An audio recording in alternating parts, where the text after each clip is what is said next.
Hi, അപ്പോൾ എൻ്റെ പല്ല് നല്ലപോലെ ഇളകിയിരിക്കുകയാണ്. അപ്പോൾ ഞാൻ പല്ല് പറിക്കാൻ വേണ്ടി പോവുകയാണ്. അതിന് വേണ്ടി ഞാൻ നല്ല തണുത്ത വെള്ളം എടുത്ത് വെച്ചിട്ടുണ്ട്. പല്ല് പറിച്ചുകൊണ്ട് നല്ലപോലെ വാകടയാണേ. നമുക്ക് പല്ല് പറിക്കാം.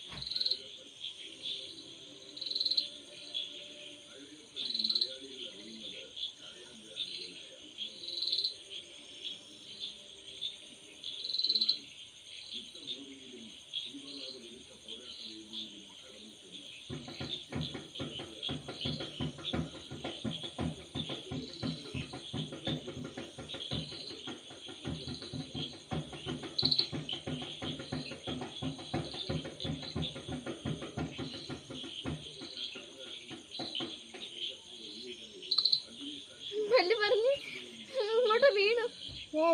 മടിയിൽ. അയ്യോ, അങ്ങനെ ഞാൻ എൻ്റെ പല്ല് പറിച്ചിട്ടുണ്ട്. കുഞ്ഞി പല്ല്. അപ്പോൾ എല്ലാവർക്കും ബൈ, ഗുഡ് നൈറ്റ്.